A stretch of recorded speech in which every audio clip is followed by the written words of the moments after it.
देश की जाबाज बेटी सोफिया कुरैशी के लिए अपशब्द कहने वाले मध्य प्रदेश के मंत्री पर अब तक बीजेपी का कोई एक्शन न लेना बताता है कि मंत्री के आगे पार्टी बेबस और लाचार है, डरी सहमी है।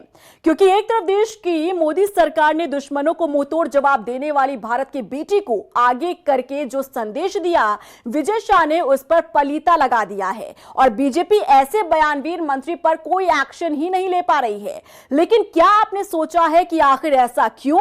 ऐसी क्या वजह है कि कर्नल सोफिया कुरैशी के लिए अभद्र और अमर्यादित बयान देने वाले मंत्री पर बीजेपी ने चुप्पी क्यों साधी है?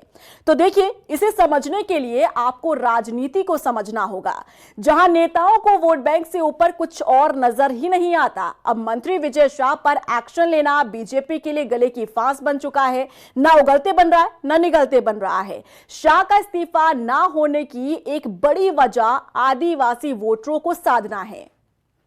हरसूद और आसपास के आदिवासी इलाकों में विजय शाह का काफी प्रभाव है। वो पिछले 40 सालों से विधायक है, इस क्षेत्र का प्रतिनिधित्व कर रहे हैं। 1990 से लगातार वो विधायक है, 8 बार जीत चुके हैं। गोंड आदिवासी समुदाय में जीत ने उन्हें ताकतवर बनाया है और ताकतवर जनजातीय नेताओं में वो शुमार हो चुके हैं। वो पहली बार 2003 में उमा भारती सरकार में मंत्री बने और इसके बाद मामूली कुछ समय छोड़कर लगातार वो मंत्री रहे।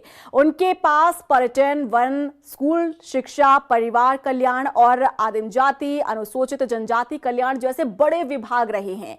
ऐसे में सवाल यह है कि क्या मंत्री जी की मजबूत स्थिति के कारण वो गिरफ्तारी के बाद भी पद पर बने रहेंगे या फिर इस्तीफा देंगे? हालांकि 2013 की बात करें तो उन्होंने झाबुआ में महिलाओं के खिलाफ अपमानजनक बयान दिया था। तब उनसे केवल 4 महीने के लिए मंत्री पद छीना गया था। अब कांग्रेस के पास आदिवासी नेता हैं, लेकिन बीजेपी के पास गिने चुने चेहरे हैं, जिनमें विजय शाह भी शामिल है।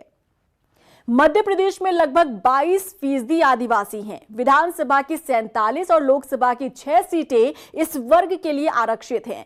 पिछले 20 सालों में बीजेपी का इन सीटों पर जीत का ग्राफ ऊपर नीचे होता रहा। 2018 के चुनाव के बाद बीजेपी ने आदिवासियों के बीच अपना जनाधार खो दिया। इस बार के चुनाव में बीजेपी और कांग्रेस के बीच केवल 2 सीटों का अंतर है।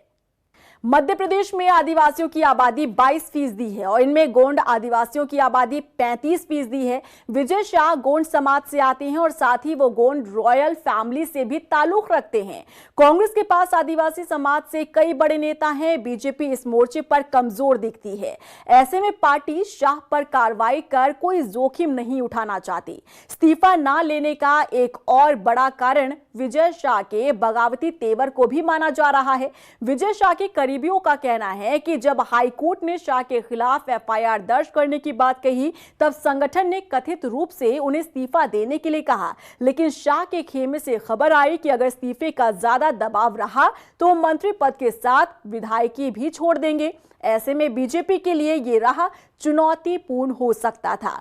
हालांकि विजय शाह के इस्तीफे को लेकर पार्टी 2 खेमों में बटी है। एक खेमा शाह के तत्काल इस्तीफे की मांग कर रहा है तो दूसरा डैमेज कंट्रोल में जुटा हुआ है। मंत्री के बयान से पार्टी को बड़ा नुकसान भी हो सकता है। अब क्योंकि सियासी पार्टियां अपना नफा नुकसान देखकर ही कोई आगे कदम बढ़ाती है, लेकिन विजय शाह द्वारा दिया गया कर्नल सोफिया कुरैशी को लेकर अमर्यादित बयान ने बीजेपी की छवि को देश भर में धूमिल करने का काम किया है। इसे लेकर आपका क्या कहना है? क्या रिएक्शन है? क्या आपको लग रहा है कि वाकई में बीजेपी बड़ा स्टेप ले सकती है और मंत्री को पद से हटा सकती है, या फिर राजनीति में नफा नुकसान देखते हुए बीजेपी अपने कदम पीछे ही रखेगी? क्या रिएक्शन आपका, बताइएगा।